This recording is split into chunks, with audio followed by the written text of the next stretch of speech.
Buen día, chicos. El día de hoy vamos a ver parte de los últimos temas del parcial. ¿Ya? Entonces, eh, dentro de estos temas entra lo que ya vendría a ser las tablas de contingencia, entra lo que son las pruebas de independencia, bondad de ajuste, de chi cuadrado, Kolmogorov-Smirnov y regresión lineal.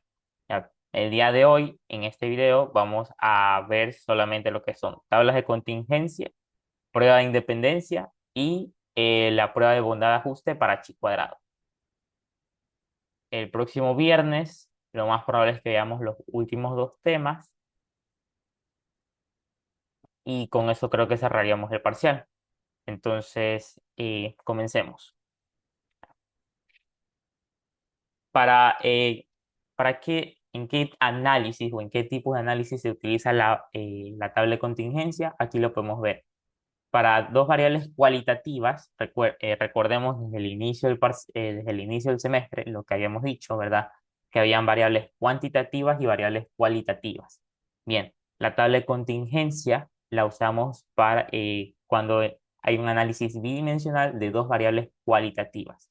De ahí, cuando tenemos de una variable cualitativa y una variable cuantitativa, podemos usar testudent para dos grupos, podemos usar ANOVA, que son para más de dos grupos, y para casos de dos variables cuantitativas se usa la correlación.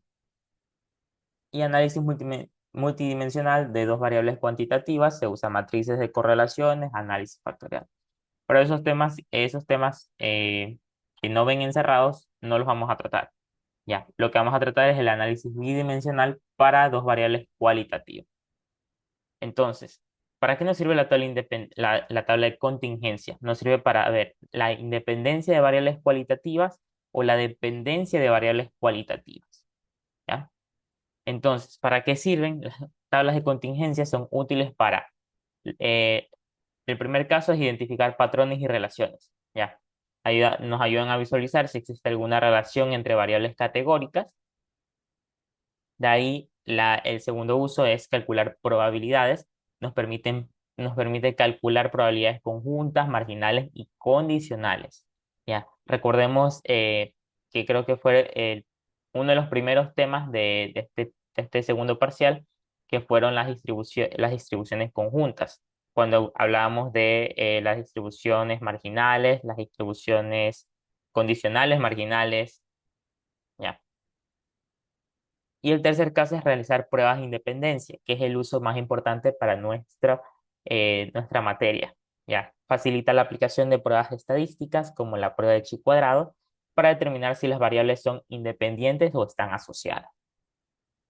Entonces, aquí tengo un ejemplo de cómo son las tablas de contingencia y les voy a explicar cómo identificar cada elemento o cada componente dentro de esta tabla.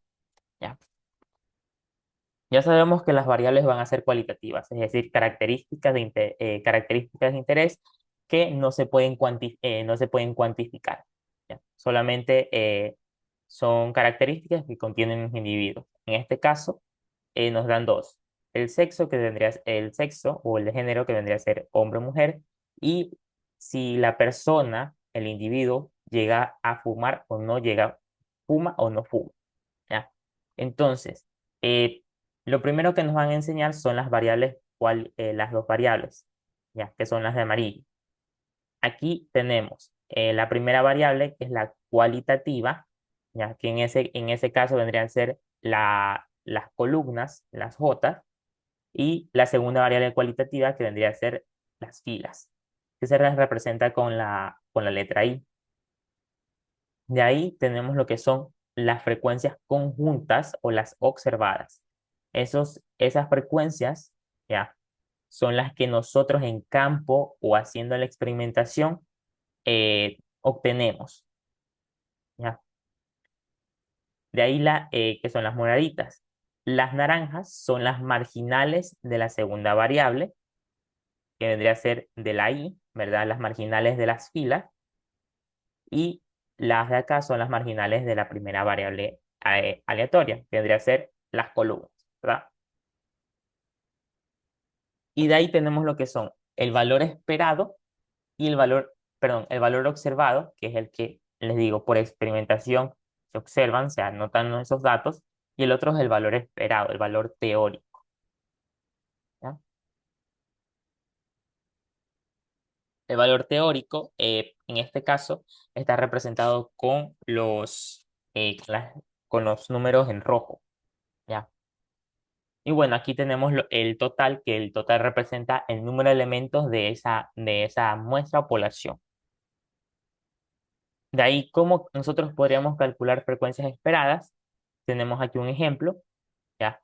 Eh, las calculamos, creo que más adelante tengo la ecuación, pero vendrían a ser la marginal de la fila por la marginal de la columna, ¿ya? Dividido para el número de elementos totales, ¿ya? Entonces, ¿cómo podríamos también hacer eso? Tenemos la siguiente forma. Como ya tenemos las marginales observadas, ¿verdad?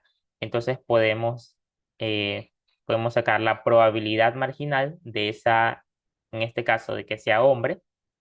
Ya, vamos viendo, vamos viendo. Primero tenemos la frecuencia esperada del 1,1. El 1,1 es que sea del sexo masculino y que la persona fue de 233 personas obtuvimos por medio de observación, de experimentación, que de las 233 personas, 65 son hombres y fuman. ¿Ya? Entonces, en base a eso, también tenemos que de las 233 personas, obtuvimos 43 personas que son del sexo masculino, pero no fuman. Tenemos que 58 de ese número de individuos, 58 personas son del sexo femenino y fuman, y tenemos que 67 personas son del sexo femenino y no fuman. Entonces, con eso, nosotros podemos sacar las marginales, ya, de cada variable. Entonces, la marginal de la primera fila, que vendría a ser el caso de que la persona fume, indiferente si sea hombre o mujer, es igual a 123. ¿Cómo se calcula eso? Con la suma de la suma de que sea hombre y fume y que sea mujer y fume, ¿verdad? Entonces se suma eso y nos debería dar 123. De ahí hacemos el cálculo así mismo para la segunda fila. En este caso vendría a ser que el individuo no fume, asimismo, indiferente si sea hombre o mujer, y eso nos da un total de 110. Y ahora vamos con la parte de las columnas. ¿Cuál vendría a ser la cantidad de personas que son del género masculino, ya indiferentes si fumen o no fumen? Tendrían a ser 108, y que sean de las mujeres, y en el caso de que sea del sexo femenino, ya, asimismo, indiferente de que fume o no fume, es de 125. Entonces nos piden la esperanza del 1,1. El 1,1 vendría a ser, se ordenan de fila, coma, columna. Entonces vendría a ser el valor esperado de que una persona fume y esa persona sea del sexo masculino. Entonces, calculamos con la marginal, ponemos la marginal de la columna, ya, multiplicado por la marginal de la fila, y eso también lo multiplicamos para para el valor del número de elementos de la muestra. Entonces, simplificando, ¿verdad? Simplificando, déjenme anotar. Simplificando esta ecuación, ¿qué nos va a dar? La marginal de la columna, en este caso, por la marginal de la fila, dividido para el número de elementos total de la muestra. Entonces, en este caso, vendría a ser el valor esperado 57,0, que es el valor que ustedes ven, observan en este apartado, ¿verdad? Es de color rojo. Y asimismo, vamos a poder hacer los valores esperados de cada conjunto de datos. ¿Ya? Entonces, ¿qué es lo que nos dice? ¿Existe relación entre el sexo y el hábito de fumar? ¿La diferencia entre lo esperado y lo observado es grande o pequeña?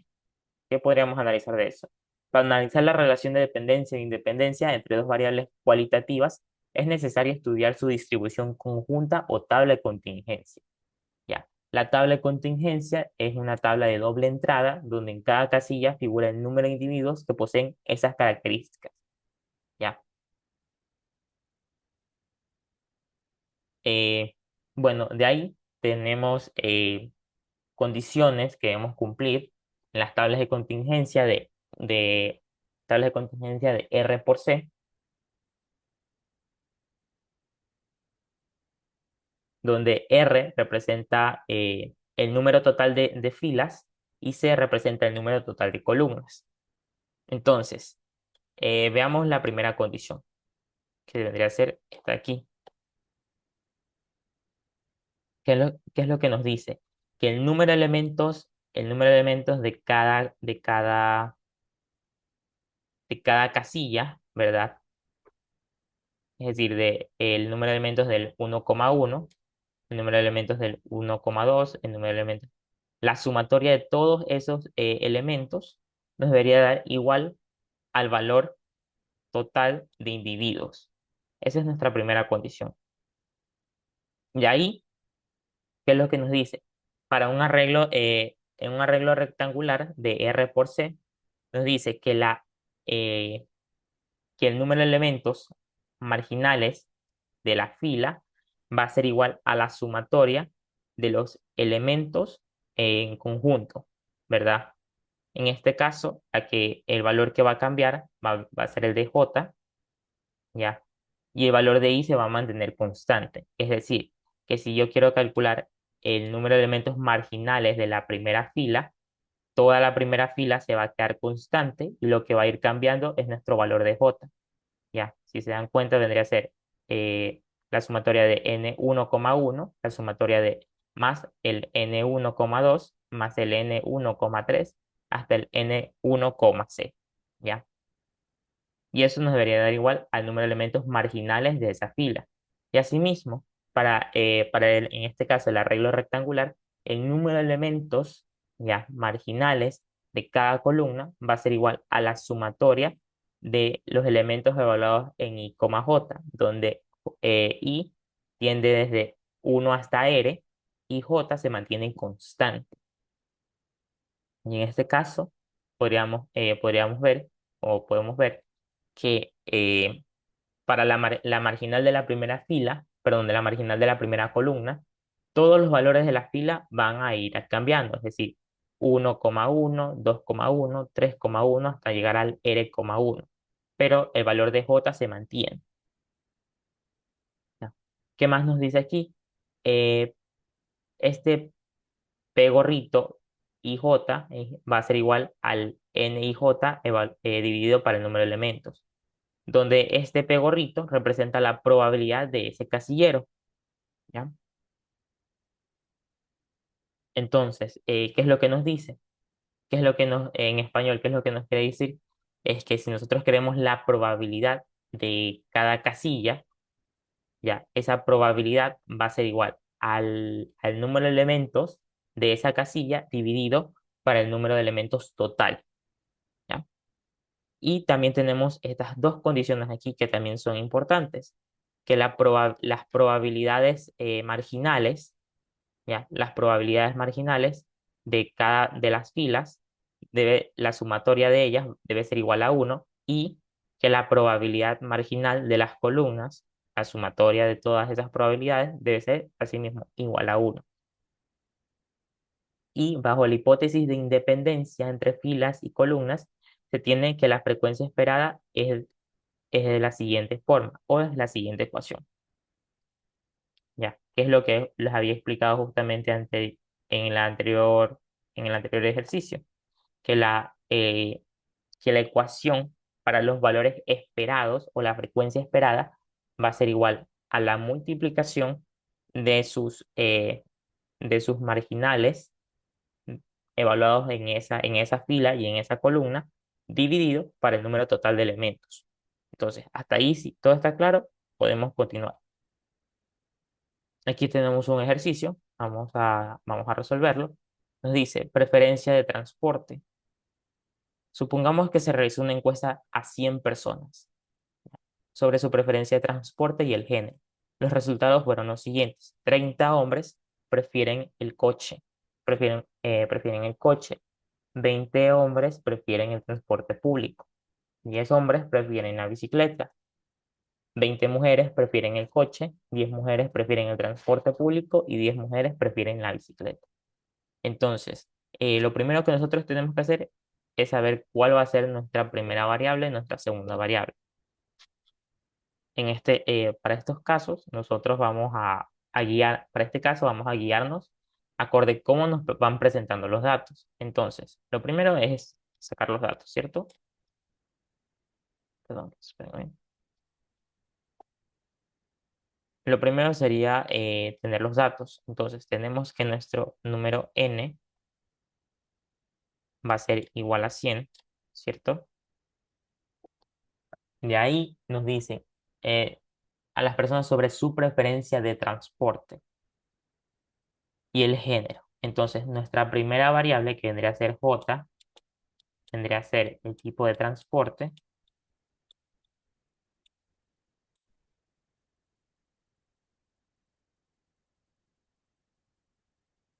ya, que vendría a ser el tipo de transporte, y el valor de i, que vendría a ser el género.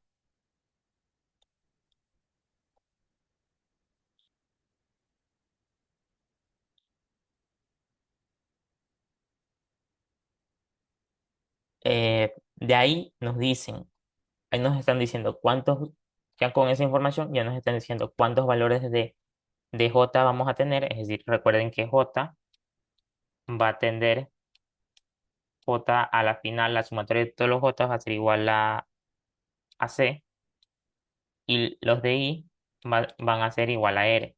Entonces ahí vamos a tener esa regla. ¿Cuántos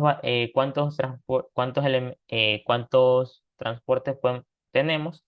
Aquí nos dicen coche, transporte público y bicicleta. Entonces ese valor de C va a ser igual a 3.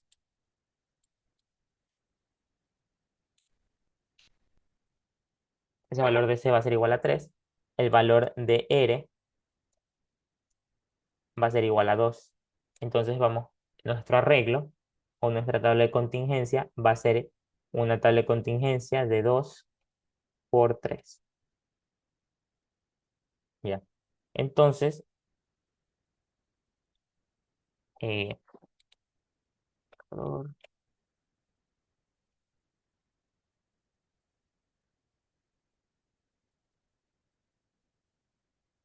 ujú.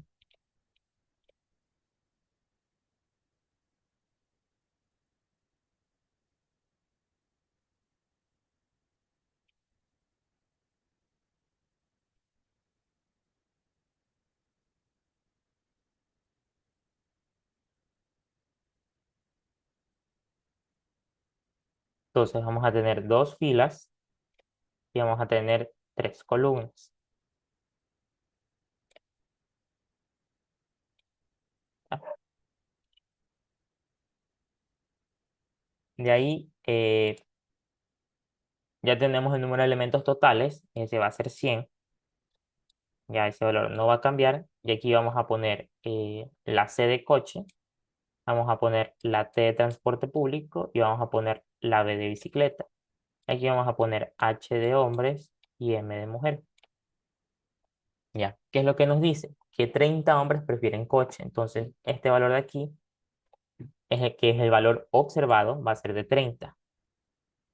De ahí nos dice que 20 hombres prefieren transporte público. Entonces, aquí va a ser 20. Y nos dicen que 10 prefieren bicicleta. ¿Ya? Entonces, de ahí, o con estos valores de aquí, ya podríamos sacar el número de elementos marginales de la primera fila, que vendría a ser un total de 50. Perdón, ahorita que me doy cuenta me falta otro casillero aquí.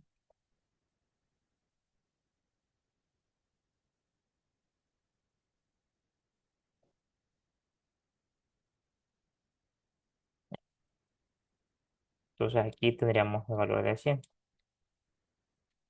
¿Qué más nos dice? Nos dice que 20 mujeres prefieren coche. Entonces aquí tenemos 20. nos dicen que 10, que nos dicen que, perdón, ya, nos dicen que 10 mujeres prefieren el transporte público y nos dicen que 10 mujeres prefieren la bicicleta. 20 mujeres. Ay, perdón, aquí sería 60. Conté mal. Aquí sería 60 y aquí sería 40. Ya.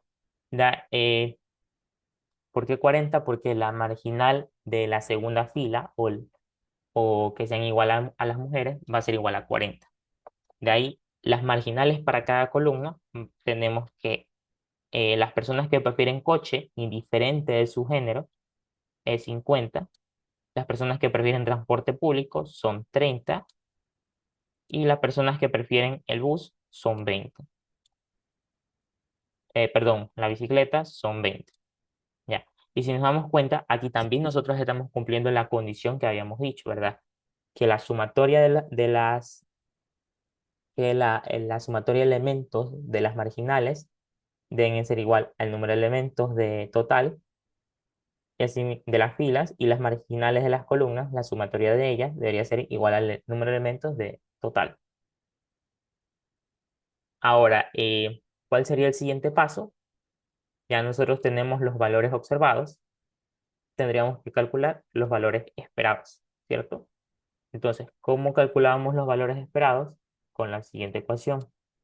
El valor esperado de I, J va a ser igual al número de elementos de su marginal en fila multiplicado por el número de elementos de su marginal en columna dividido para el número de elementos total, ¿cierto?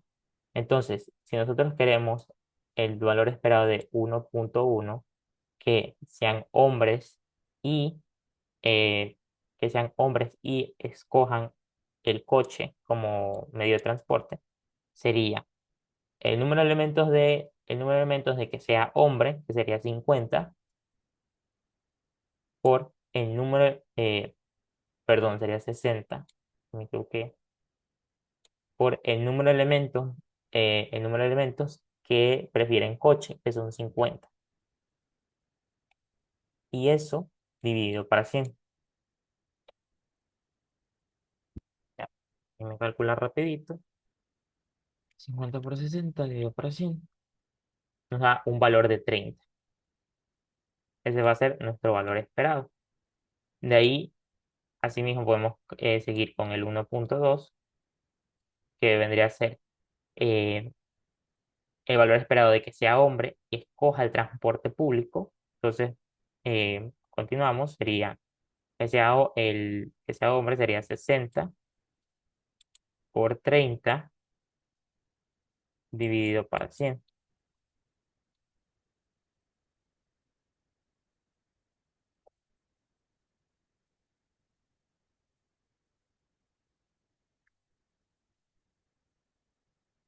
Ya, aquí nos da un valor de 18. De ahí, continuamos que sean hombres y escojan el valor esperado de que sean hombres y escojan el bus, perdón, bicicleta, me confundo con la B, sería de 60 por 10, no, sería 60 por 20, perdón, 60 por 20 dividido para 100. Entonces, sería 60 por 20 dividido para 100. Nos da un valor de 12. ¿Ya? Y ahí ya tenemos los valores esperados para estos primeros, para las primeras filas, ¿ya? En este caso, con la variable, evaluándolo con la constante que la variable cualitativa es que sean hombres. De ahí vamos ahora con el siguiente, que sería el valor esperado de 2,1, que es el valor esperado de que sea mujer y escoja el coche como transporte, que vendría a ser de 40 por 50 dividido para 100.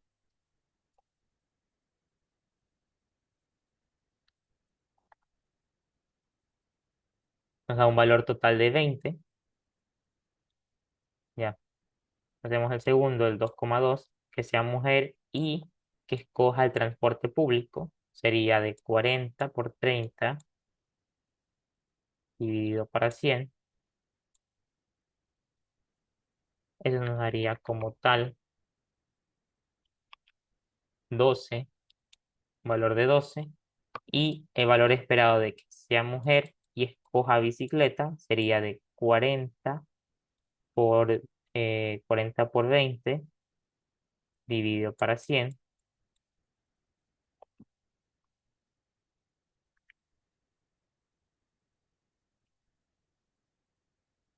Y eso nos da un total de 8. Ya, entonces ya tenemos aquí los valores esperados. Ahora, ¿cuál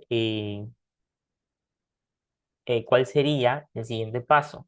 Déjenme ponerlos acá de otro color, para que estén al ladito de los valores observados, que sería 30,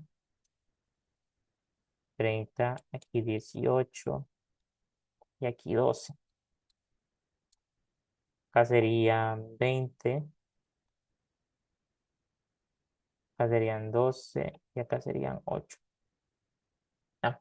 Entonces, ¿cuál es el siguiente paso? Sería sacar sus probabilidades. ¿Para qué queremos sacar sus probabilidades? Por las condiciones que nosotros habíamos planteado, ¿cierto? Que las condiciones eran que la probabilidad de sus marginales se iguala a 1, ¿ya? Y ¿cuál es la otra condición?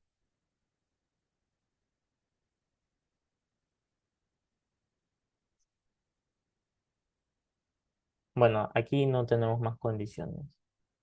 Solamente serían que las probabilidades marginales sean igual a 1. Entonces, ¿cómo nosotros también calculamos esas probabilidades marginales?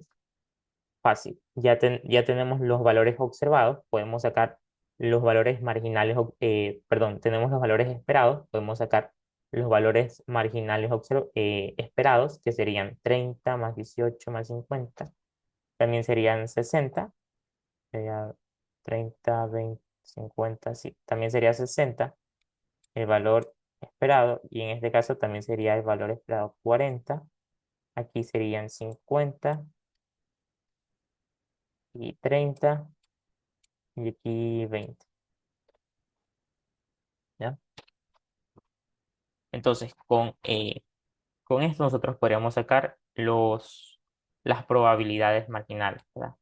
Pi igual a 1, la probabilidad Pi igual a 1, la probabilidad de 2. Acá tenemos la probabilidad de 1, probabilidad de 2 y probabilidad de 3 de las columnas. ¿Ya? Entonces, individualmente serían 60 dividido para 100, que aquí sería 0,6. Igual, la segunda probabilidad sería 40 dividido para 100, igual a 0,4. Ya con esto podemos sacar la primera condición, que es la sumatoria de las probabilidades marginales debe ser igual a 1, y es lo que nos da. Si sumamos estas dos, nos debe dar igual a 1, y nos va a dar igual a 1. Y así mismo haríamos con las probabilidades marginales de las columnas. Sería 50, 0,5, 0,3, 0,2. Sumando todo eso también nos daría 1. Entonces, todo eso nosotros deberíamos corroborar, tanto valores esperados, valores marginales esperados y las probabilidades y la condición de que las probabilidades marginales sean igual a 1.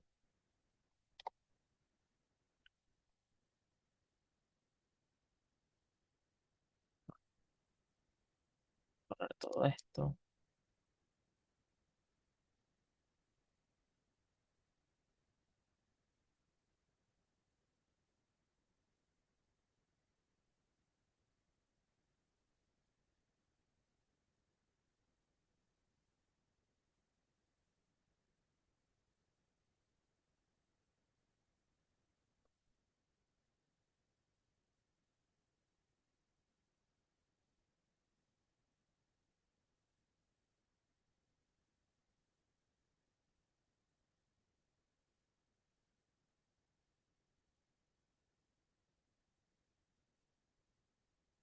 Listo. El de aquí, satisfacción de clientes, el ejercicio 2 de satisfacción de clientes, se los voy a dejar para que ustedes lo analicen. Cualquier duda me preguntan. Ya. Y vamos a continuar con lo que es pruebas de independencia. Ya. Para las pruebas de independencia, en un ratito déjenme cerrar esto.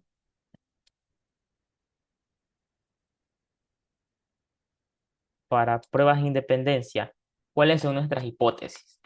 Ya. Para pruebas de independencia, tenemos las siguientes hipótesis: que la probabilidad conjunta debe ser igual a la probabilidad de sus marginales, y la alternativa sería lo opuesto, que la probabilidad conjunta sea distinta a la multiplicación de sus probabilidades marginales para al menos un caso. El paso 2 sería: ¿cuál es mi región de rechazo? Ya, para esta prueba de hipótesis se trabaja únicamente con cola derecha, y nosotros en este caso vamos a trabajar con chi cuadrado, ¿ya? Donde los grados de libertad se dan de la siguiente forma, que es R, que es el número total de filas, menos uno multiplicado por C menos uno, que C es el número total de columnas, ¿ya? Y asimismo, como vamos a trabajar en este caso para una prueba de chi cuadrado, únicamente trabajamos con la cola derecha. Ya, aquí no vamos a entrar con el concepto de que si la alternativa dice que son distintas es de dos colas, o si es menor es de cola izquierda. No, aquí solo trabajamos con esta hipótesis, que la probabilidad conjunta es igual a la multiplicación de sus marginales, o la alternativa que su probabilidad conjunta es distinta, al menos en algún caso. ¿Ya? De ahí, cómo calculamos el estadístico de prueba? El estadístico de prueba lo calculamos con base a esta ecuación, donde el valor de O evaluado en I, J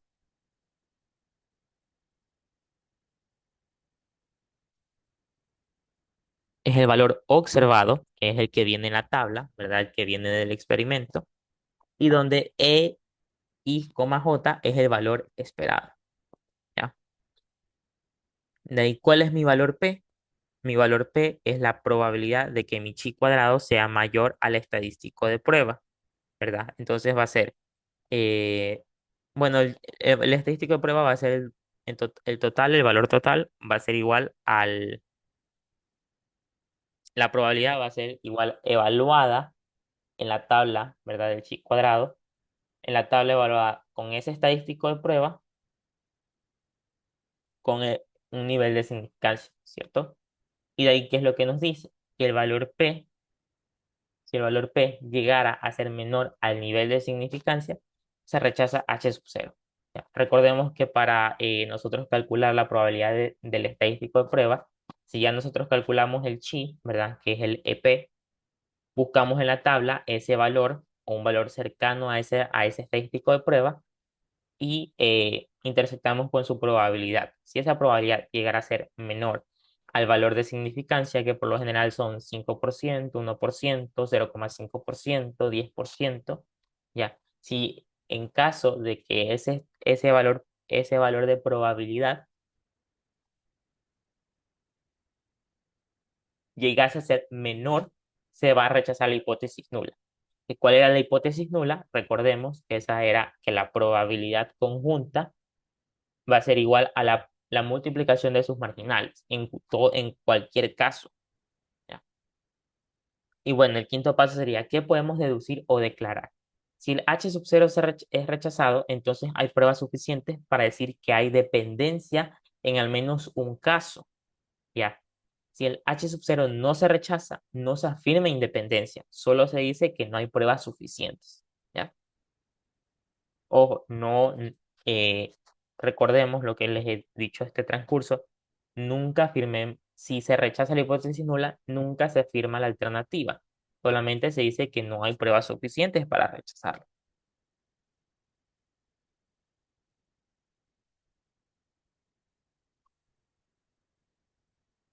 Y bueno, ahora vamos a entrar con el concepto que es de bondad de ajuste para el método del chi cuadrado. Para la próxima clase vamos a hablar solamente de la bondad de ajuste con el método de Smirnov, Kolmogorov-Smirnov, y el último tema que vendría a ser regresión lineal. Entonces, para estas pruebas nos dicen que tenemos una muestra que va desde un elemento 1 hasta un elemento n, ¿verdad? Algunos cálculos suponen ciertas distribuciones, Poisson, binomial negativa, exponencial, normal, etcétera. Entonces, aquí nos preguntan también qué distribución aproxima mejor la distribución de una muestra. Eso con bondad de ajuste lo vamos a probar, a testear. Los histogramas, diagramas de cajas y función de distribución empírica dan una posible idea, ¿verdad? Eso es lo que hicimos en el primer parcial. Eran las tablas de frecuencia, los diagramas de caja, que son los que incluso vemos en el aula virtual, ¿verdad? Cuando realizamos las calificaciones, cuando dicen alto, bajo, ahí tenemos lo que son los diagramas de caja, tenemos también los pivotes, ya. Nos dice, si uno supone una distribución, ¿existe evidencia de que esa distribución es incorrecta? Entonces, aquí tenemos un ejemplo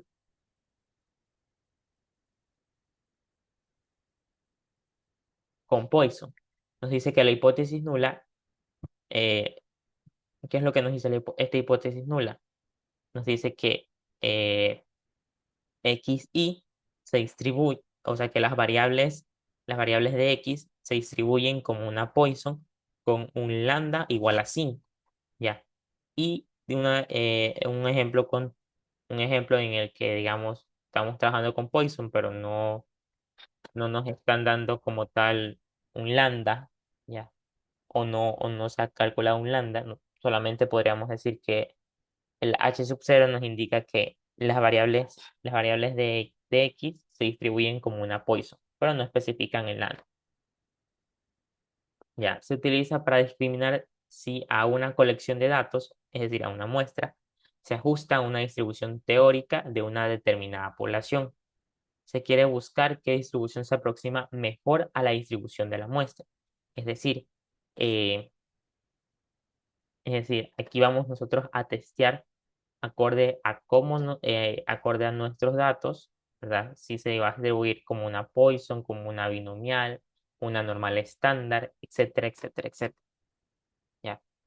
Se quiere buscar una distribución que se aproxima mejor a la distribución de la muestra y lo que nos dice que el método de chi cuadrado de Pearson, para eso se utiliza el método de chi cuadrado de Pearson para bondad de ajuste. ¿Ya? Entonces, ¿cómo vendrían a ser en este caso las instrucciones o qué es lo que deberíamos hacer?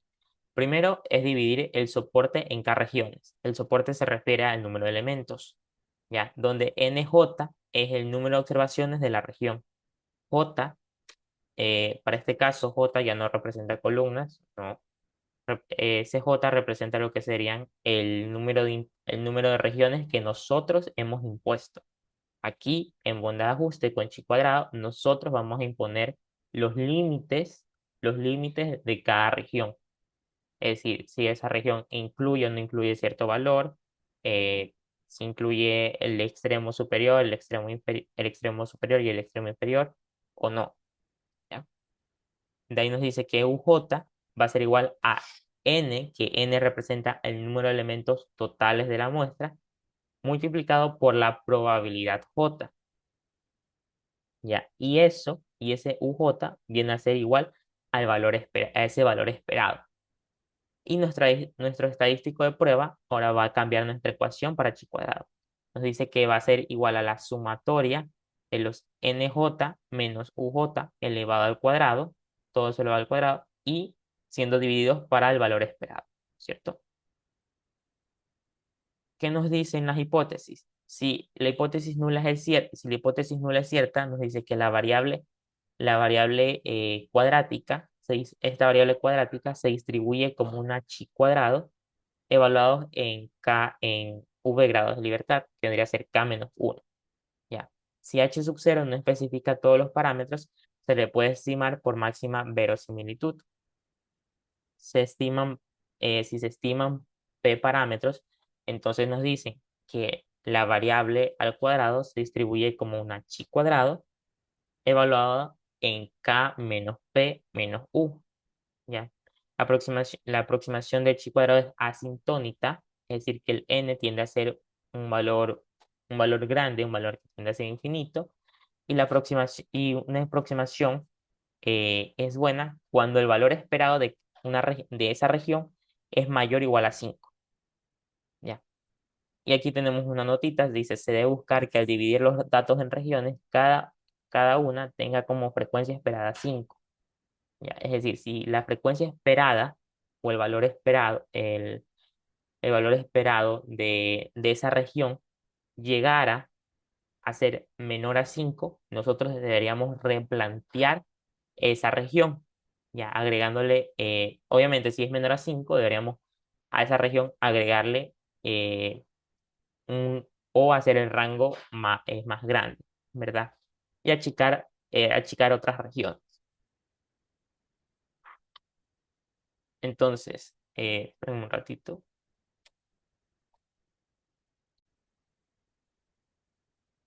Ok, entonces, para el método chi cuadrado, para bondad de ajuste, nos dice, se muestra una muestra aleatoria, se, sea una muestra aleatoria, ¿verdad? Una variable X clasificada en cada categorías, se particiona la población X de la que se toma la muestra aleatoria.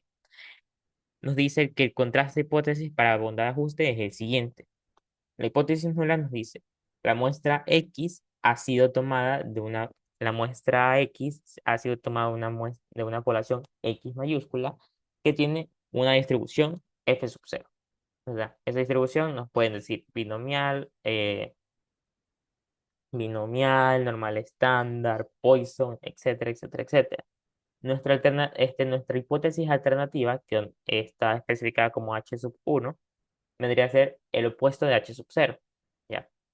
Con un nivel de significancia, la hipótesis nula H sub 0 debe ser rechazada si, aquí viene, que el estadístico de prueba, si el estadístico de prueba llegase a ser mayor al chi cuadrado evaluado en ese nivel de significancia y con ese grado de libertad, donde K es el número de particiones o categorías de X, que son las regiones que les había hablado, ¿verdad? NJ es el número de observaciones que ocurren en la jotésima de las K categorías, ¿ya? Y el tamaño de la muestra N debe ser grande. Entonces, aquí nos dice el contraste tenemos aquí los pasos. Nos dice que el contraste de la hipótesis nula, ya, ya la habíamos especificado, ¿verdad? Esa distribución puede llegar a ser normal, Poisson, exponencial. La hipótesis alternativa, disculpen, tendría que ser la opuesta a la hipótesis nula.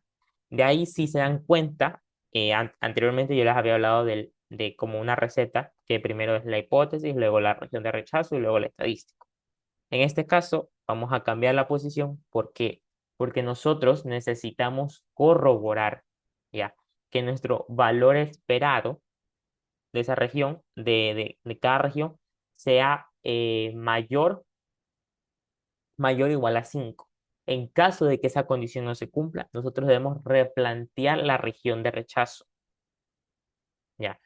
Por darle un ejemplo, si yo hago una región de rechazo, hago tres regiones, perdón, si yo hago tres regiones digamos, en la primera no me logra cumplir la condición de que el valor esperado sea mayor o igual a 5. Ya. Yo podría unir algunos valores, sí, o aumentarle valores a esa región, pero tal vez yo desequilibre otra región. Entonces podría unir dos regiones y en ese caso el valor de K ya no vendría a ser 3, sino vendría a ser 2. Entonces ahí va a cambiar mi región de rechazo. ¿Ya? Entonces no puedo empezar con una región de rechazo y quedarme con esa misma región de rechazo, con esa misma región de rechazo. No, debo primero del estadístico de prueba corroborar los valores esperados. Si esos valores esperados no cumplen la condición de que sean mayores o iguales a 5, cambio las condiciones de las regiones y veo si si tengo el mismo número de regiones, disminuyó, aumentó, no lo sabemos, ¿ya? Y aquí donde dice el n es el número de elementos de la muestra, eso ya lo habíamos hablado. Esta probabilidad j, que es la función de probabilidad de la distribución a probar. Es decir, si nosotros nos dicen que la distribución es una distribución normal, entonces ese pj va a ser la probabilidad de los valores que nosotros estamos observando, ya, evaluada en ese tipo de distribución. Es decir, si nosotros estamos trabajando con una Poisson, con un lambda igual a, pongámoslo, un lambda igual a 2, nosotros debemos trabajar las probabilidades de esos elementos, evaluados en esos elementos, en esa distribución, ya, con la ecuación de la distribución. Si estamos usando Poisson, vamos a usar la ecuación de la distribución de Poisson para encontrar esa probabilidad P. Tal vez lo hablé un poco, o sea, lo dije de forma muy compleja, pero ya lo vamos a ver. Bueno, y de ahí el tercer paso vendría a ser calcular la región crítica, ¿verdad? Ya sabemos que si el EP es mayor a chi cuadrado evaluado en alfa y en grados de libertad, lo más probable es que se rechace la hipótesis nula. Y de ahí ya conocemos el cuarto y el quinto paso, ¿verdad? Cuarto, calcular valor P y quinto, concluir. Ya, vamos directo con los ejercicios. El primero nos dice una muestra X, espérenme un ratito. Nos dice una muestra X con un número de elementos igual a 35, tomada de una población continua X. Nos dice verificar si la misma ha sido tomada de una población normal estándar. Entonces ya con eso nos está diciendo que debemos evaluar con una distribución de normal, con probabilidades de normal estándar. Entonces, la hipótesis nula sería que la muestra X ha sido tomada de una población X mayúscula que se distribuye como una normal estándar. Y ahí nosotros podríamos poner condiciones, con una media igual a 0 y con una desviación estándar igual a 1. Ya. Y tenemos lo que es la hipótesis alternativa, que vendría a ser lo opuesto a la nula, o podríamos también escribirlo de otra forma, que sería, no es cierto que la muestra tomada de esa población sea una normal estándar. Y aquí en amarillo nos dice, debemos buscar regiones que garanticen que el valor esperado de cada región sea mayor o igual a 5. Entonces, ahorita nosotros dividimos la muestra en tres regiones. La primera es que sean valores desde menos infinito hasta el -1, incluyéndolo. La segunda región son los valores que no, son los valores que están entre -1 y 1, sin incluir sus límites. Y la tercera región son valores de 1, incluyéndolos, hasta valores que tiendan al más infinito. Ya. Entonces, nosotros eso podríamos calcularlo con nuestro z. Si ya estamos poniendo esas condiciones, entonces podríamos directamente decir que la probabilidad de la estandarización deberían ser menores o iguales a -1. La segunda región sería la probabilidad de z entre -1 y 1, sin incluirlos, y la probabilidad de z cuando es mayores o iguales a 1. Aquí tenemos este conjunto de datos. Entonces, lo que nosotros vamos a hacer primero sería ordenar, ¿ya? Ordenar y que cumplan nuestras condiciones. La región 1 sería que sean desde el menos infinito hasta el -1, incluyendo. Entonces, los elementos que se encuentran dentro de mi región condicionada son 6. De ahí nos dicen que la segunda región tiene valores aproximadamente desde -1 a 1. Aquí creo que se debería ser sin incluirlo. ¿Ya? Y tenemos valores de la tercera región que nos dicen que deberían ser valores de 1, así mismo aquí debería ser incluido, hasta el más infinito. ¿Ya? Y ahí tenemos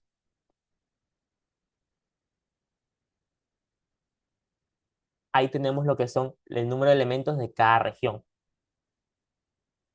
Entonces, evaluando, nos dicen que la probabilidad del Z que sean menores a 1 es igual a 0,1587. Sabemos que como es una normal estándar, esa probabilidad va a ser simétrica, entonces podríamos usar la misma probabilidad para la tercera condición.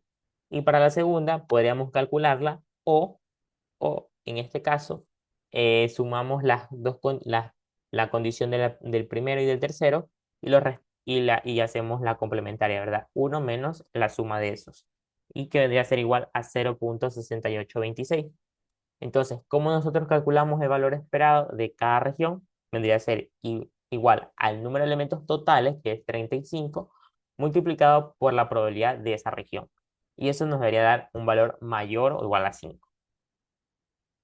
¿Ya? De ahí, si ya comprobamos eso, ya podemos trabajar con el estadístico de prueba, que vendría a ser la sumatoria, ¿verdad? Del número de elementos de la región menos el valor esperado de esa región, todo eso elevado al cuadrado y dividido para el valor esperado de la región. ¿Ya? Y bueno, aquí lo vemos de una forma gráfica, ¿ya? Tenemos valores desde el menos, aquí sería menos infinito hasta el -1, incluyendo. Aquí este valor esperado nos dice que va a ser mayor o igual a 5. Ya entonces nosotros debemos corroborar esa información. Déjenme calcularle rapidito. 35 por 0,1587 nos da un valor de 5,55. Cumplimos con la condición. Asimismo, deberíamos cumplir, ya sabemos que como es simétrica, cumplimos en tal caso para la primera y para la segunda. Y el, per- perdón, para la primera y para la tercera condición. Para la segunda, asimismo, deberíamos calcular 35 por la probabilidad de esa región, que sería de 0,6826, que nos va a dar un valor mayor a 5, que viene a ser 23,90. Ya. De ahí nosotros calculamos el EP. En este caso, ya, bueno, aquí, déjenme. En este caso, nosotros ya hemos calculado los valores esperados, tenemos los valores de los elementos de cada región, entonces procedemos a calcular el estadístico de prueba. La primera región tiene el número de elementos igual a 6, eso va a ser restado al valor esperado de esa región, elevado al cuadrado, y eso lo dividimos para el valor esperado de la región. Hacemos la sumatoria y continuamos con la segunda y la tercera región. En caso de que tuviéramos más regiones, se haría el mismo procedimiento. ¿Ya? Entonces nos dice que el valor esperado es igual a 4,59. 4,59 y ahí nosotros ya podemos calcular nuestra región de rechazo. Nuestra región de rechazo va a ser el chi cuadrado evaluado en el grado en K-1 grados de libertad y evaluado en alfa, que vendría a ser la probabilidad de la significancia. Eso nos da como resultado 5,99 y si nos damos cuenta, nuestro valor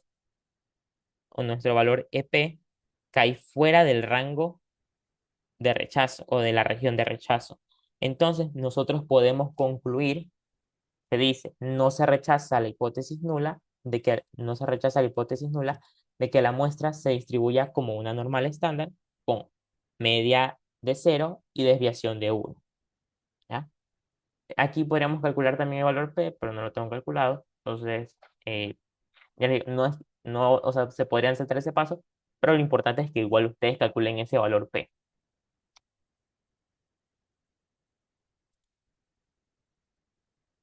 ¿Ya? Y de ahí, ahora vamos con esta ecuación de aquí, este ejemplo de aquí, nos dice, las siguientes muestras son de un estudio de tráfico, donde se observa la cantidad de autos por minutos que pasan en una sola dirección. El periodo es de 1 hora y las 60 anotaciones efectuadas se presentan a continuación. Entonces nos dice que la variable X es el número de vehículos de la observación y en este caso nos están dando un lambda de 2,8. Ya. Planteamos la hipótesis nula, nos dice que la muestra X ha sido tomada de una población X mayúscula con distribución de Poisson con un lambda de 2.8. Y la hipótesis alternativa vendría a ser lo opuesto a la nula, que es, no es cierto que la muestra tomada de la población X tiene una distribución de Poisson con lambda de 2.8. Ya. Esta probabilidad de aquí, que ustedes observan aquí, son la probabilidad que vamos a usar para calcular el valor esperado, ¿cierto? Ahora, en el valor esperado es igual al número de elementos totales por la probabilidad de esa región. Entonces, esa probabilidad se da con esta ecuación porque estamos trabajando específicamente con una distribución de Poisson.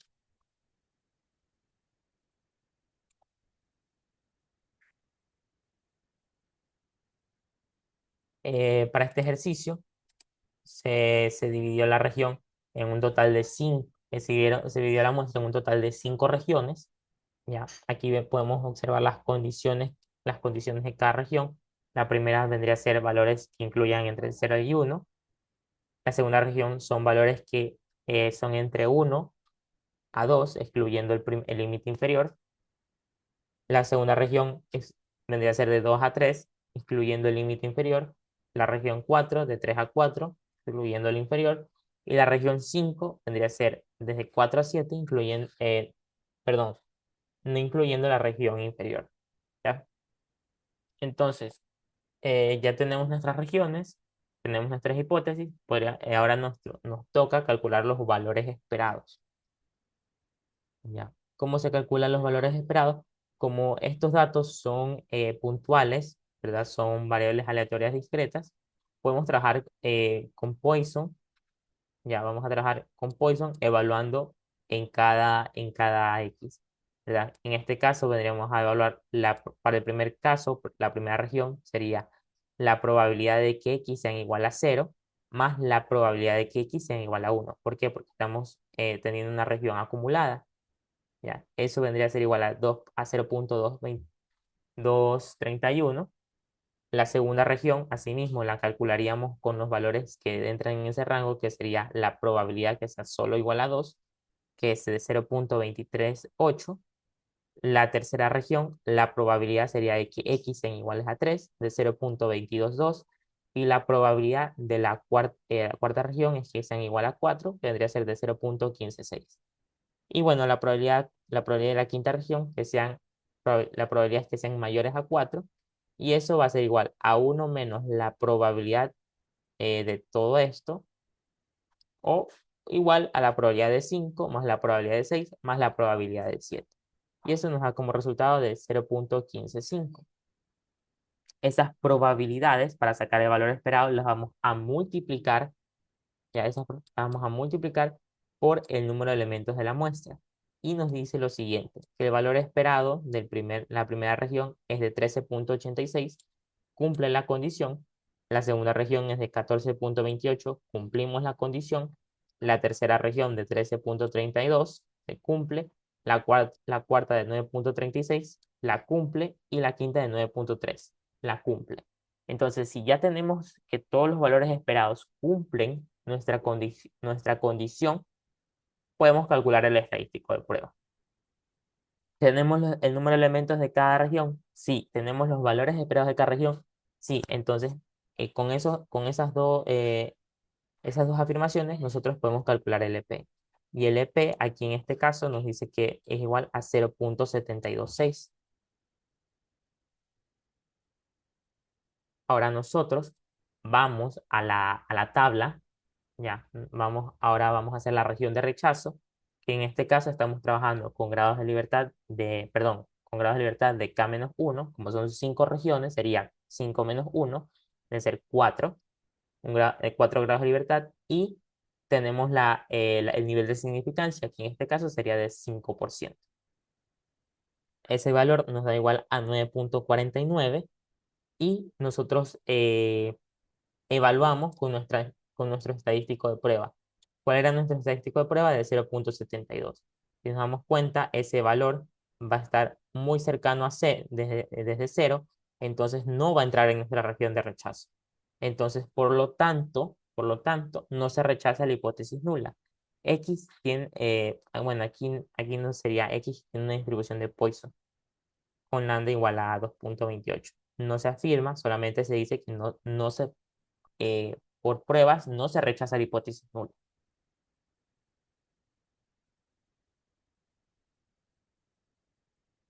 Y bueno, este ejercicio se los quiero dejar para que ustedes lo realicen. Cualquier duda o consulta, me avisan, por favor. Y eso sería todo por esta clase. Para el próximo viernes vamos a trabajar con los últimos dos temas, que sería Kolmogorov, Smirnov y la distribución, perdón, y regresión lineal. Igual en clase, lo más probable es que este viernes yo pregunte, el viernes que viene, yo pregunte por los ejercicios si los han resuelto y si no, los hacemos en clase. ¿Ya? Para tener la semana 15 solamente Kolmogorov y regresión lineal. Eso sería todo por esta clase de hoy. Espero que la hayan disfrutado. Les repito, cualquier duda o consulta me la hacen saber. Y bueno, eso sería todo. Buenos días.